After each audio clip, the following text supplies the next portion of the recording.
Have you ever heard the handwritings on the wall? That originated, as best as I can find, right here in Daniel chapter 5. This story occurred in 536 BC. That date is very specific because we know when Persia conquered Babylon. Now, chapters 1 and 2 occurred in 505 and 506 BC. Chapters 3 and 4 occurred before 562 BC. And this is then 26 years later. So, yeah. So, as I mentioned back in the introduction, Nabonidus was the actual king at this time, but he paid no attention to the kingdom. He was always off at his summer home or something. He had another palace, and he was busy with all his gods and stuff. So his son Belshazzar was the acting king. And so in this story, when it says king, that's Belshazzar. And this chapter marks the end of the Babylonian kings. Persia conquers Babylon at the end of this chapter. Interestingly, the New Living Translation begins this chapter with many years later. That's not in the original Aramaic text. The phrase may belong here. I mean, it fits, but it isn't here in the Aramaic. And as I often say, context is important. That phrase adds context for those who are not paying attention to the history and the culture that is not found in the Bible, yet it's still quite pertinent. So this chapter is a great opportunity to use your imagination to try and better understand the events. Imagine you are Belshazzar, or all throughout this chapter, or maybe one of his nobles, or one of his wise men, or a servant. Doing that is going to bring this story alive, and I'm going to kind of refer to that throughout this chapter. Verses 1 through 4. King Belshazzar held a magnificent banquet for 1,000 of his nobles. While he was drinking wine with them, he ordered that their wine be served in the gold and silver goblets that his grandfather had taken from the temple in Jerusalem. The king, his nobles, his wives, and his concubines drank the wine from those goblets. As they drank the wine, they praised their gods made of gold, silver, bronze, iron, wood, and stone. All right, so there's nothing significant about a king hosting a magnificent banquet. I mean, think about that. Kings probably love to host banquets, if for another reason to entertain themselves. And of course, they probably wanted to impress and intimidate all their nobles. In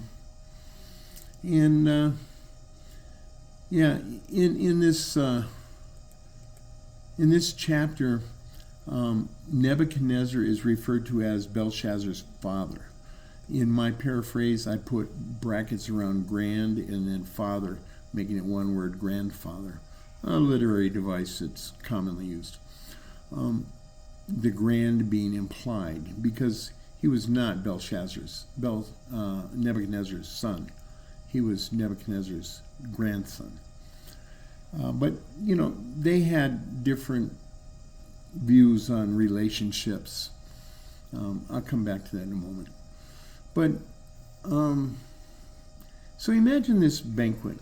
Everyone drinking plenty of wine, and all of a sudden, I mean, they didn't have to drive home, you know what I'm saying? But all of a sudden, the king decides to really impress everyone even more and orders the very impressive Jewish temple goblets to be brought out for everyone to drink from. Probably boasting about them, too. And to make matters worse for them, evidently they wanted to insult the Jewish God by using his goblets to toast their own man-made gods. So, familial relations. Father could be referred to as any male ancestor. Brother, sister, we might even call them cousins. The relationships were more like that. He's my brother. Well, he could be your cousin by our terminology, or our second cousin, or whatever. So just keep that in mind if you're reading your translation. Verses 5 and 6. All of a sudden, they saw fingers of a human hand appear, and they wrote on the plaster wall near the lampstand in the king's palace. The king watched as the hand wrote, and his face turned pale. He was terrified, and his knees were shaking, and his legs became too weak to stand. My goodness. Imagine all those people having such a good time, probably drinking plenty of wine, when all of a sudden a hand appears and begins writing on the wall with one finger. People might have thought they were hallucinating or something like that.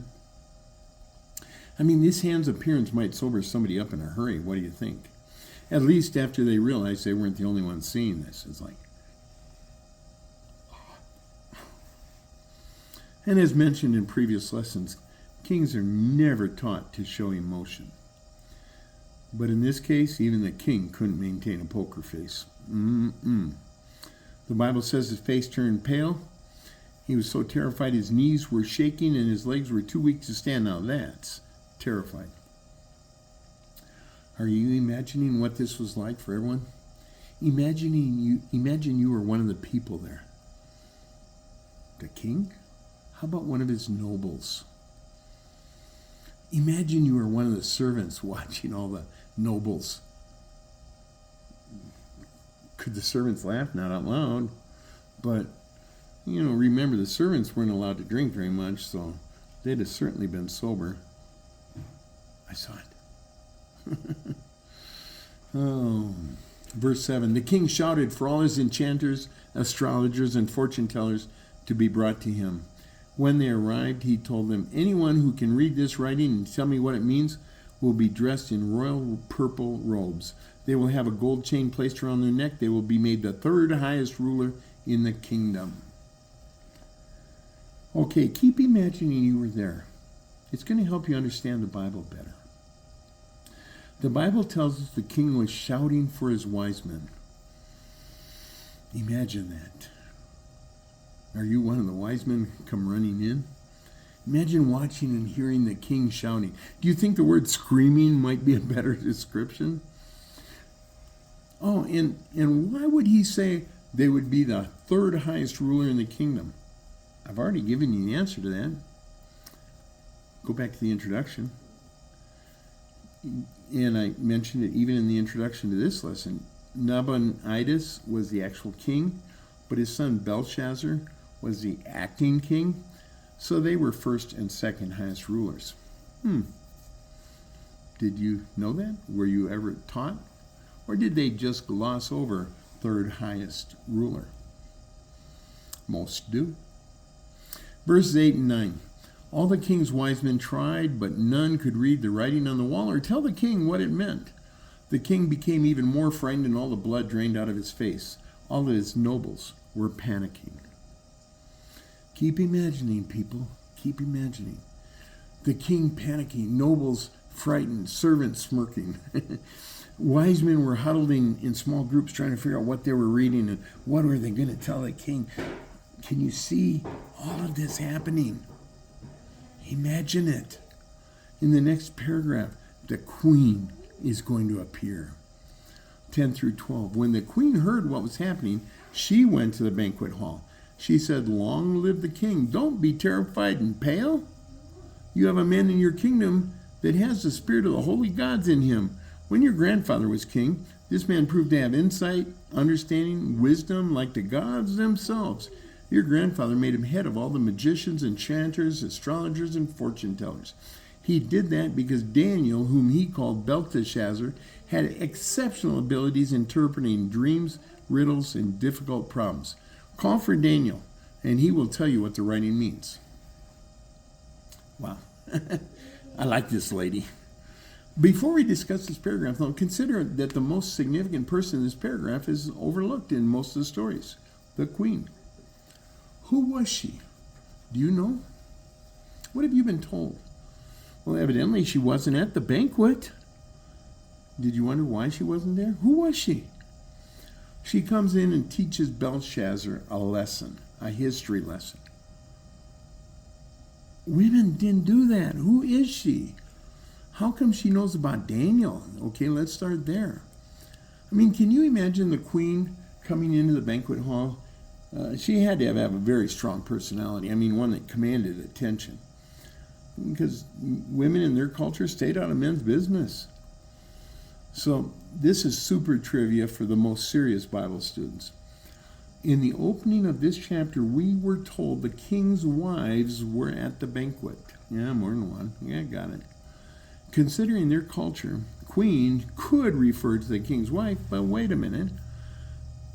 Nabonidus was the actual king, so queen probably refers to his wife, aka Belshazzar's mother. And that'd make a lot of sense. Even kings have to listen to mom, right? Well, usually. I mean, hello. But,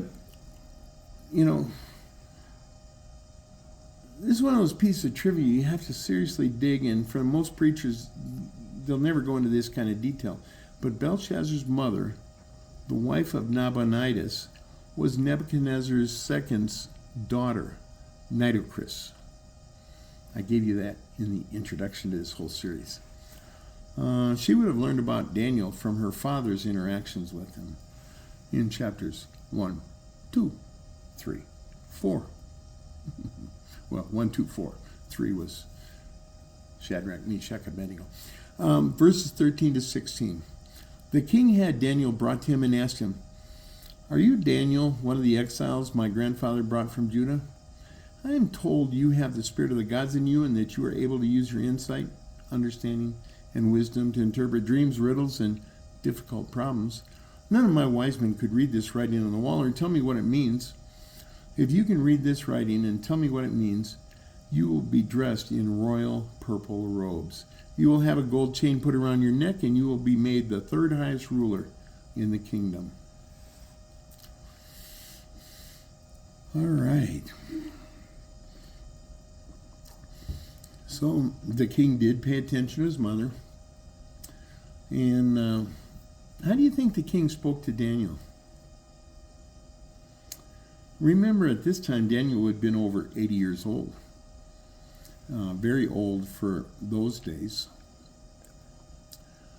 Do you think the king spoke a little respectfully or skeptically? Or maybe apathetically or dismissively? How would he speak to him? Well, regardless of his demeanor, he gave Daniel an opportunity to read what no one else could. He also offered the same reward he'd previously offered to his other wise men. And notice that the king didn't mention that Daniel hadn't showed up when he summoned all his wise men. Perhaps Daniel's age gave him privilege. Or maybe it took advantage of his age in a culture where elders were respected, especially someone that much older than most people. So verse 17. Daniel responded, "Keep your gifts for yourself or give them to someone else. However, I will read the writing and tell you what it means." Do you think Daniel turned the tables and spoke dismissively to the king? Or like he was irritated? But actually, his tone of voice from this could have been very respectful. Telling the king he didn't want a reward could imply, I want to serve my king more than I want a reward. Kings like that attitude, even if it wasn't real, and they just like to hear words like that. And they would give him a reward. Because to the king, rewards are no big deal. He's got so much he doesn't care. You know what I'm saying? Anyway, Daniel basically said, no problem. All right, 18 to 21. Daniel gives him a history lesson and some advice. "Your Majesty, the Most High God gave your grandfather Nebuchadnezzar honor, greatness, glory, and splendor. He made him so great that every nation and people of every language trembled in his presence. If the king wanted someone put to death, he put him to death. If he wanted someone to live, they were allowed to live. If he wanted to promote someone, he promoted them. If he wanted someone humbled, he humbled them. However, when he became arrogant and filled with pride, he lost his throne and his glory. He was driven away from people and given the mind of an animal. He lived with wild donkeys and ate grass like an ox. His body was drenched with dew from heaven until he knew the Most High God is the ruler of every kingdom on earth, and he could put anyone he desires on a throne. All right, this is kind of what the queen already said, but Daniel puts an emphasis on how great Nebuchadnezzar had been until chapter 4. The king's dream and subsequent wildlife experience. Yeah, crocodile hunters got nothing on king. So it would seem that Daniel was warning Belshazzar, but like most kings, Belshazzar wasn't open to being taught. Daniel continues, "You are his successor, Belshazzar, and you knew all of this. Yet you have proudly defied the Lord of heaven and had the goblets from his temple brought out for you, your nobles, your wives, and your concubines to drink from. You praised your gods made of silver, gold, bronze, iron, wood, and stone. They can't see or hear or understand anything. You refuse to honor the God who controls whether you live or die. That is why he sent the hand to write this message." Wow. Daniel reminds Belshazzar, you already know this. And then he says some things Belshazzar's not going to like. That he defied God Almighty. And that's why God sent the hand. And then Daniel reads the handwriting on the wall. So, excuse me. Do you think about what language the hand had written in? I mean, no doubt the Babylonian wise men, at least some of them, would have been able to read every language of the Babylonian kingdom. Something to think about for sure. Then again, reading the words just might not have been the problem. What do you think? 25 and through 28. "This is what has been written on your wall. Mene, Mene, Tekel, Parsin." This is what those words mean. Mene. God has counted the days of your reign and they are done. Tekel. God has measured your reign on the scales of justice and you have failed. Peres, or Parsin, actually.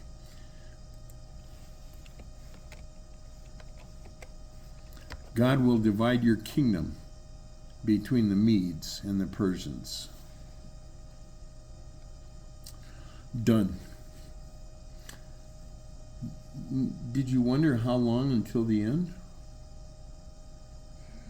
Failed. Yeah, we got that one. Divided. Not what Belshazzar wanted to hear.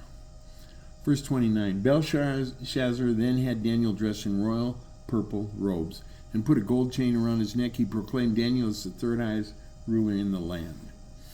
As expected, the king rewarded Daniel still, even though he didn't like what Daniel said, I'm sure. But kings had to keep their words. I mean, most kings had to. Like Pontius Pilate, he didn't want to crucify Jesus, but, it's what he had to do. He didn't want to kill John the Baptist.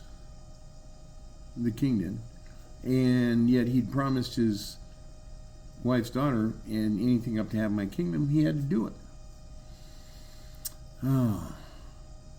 If they can't keep their own word, their own people would stop trusting, would sneak around and trying to get whatever they could without the king finding out.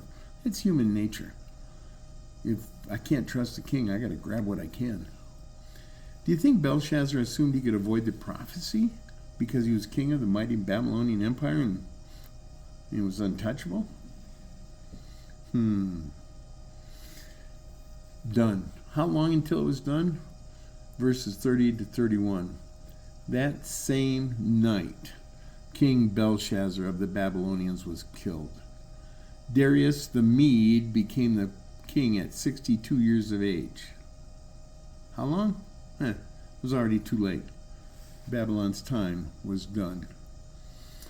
And Darius the Mede, and as we read in the chapter 1 in the introduction,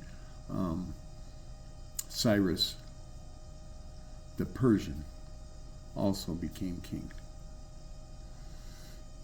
Not exact same time, but the kingdom was split. God bless. Hope you're enjoying this series. I know I am. Bye now.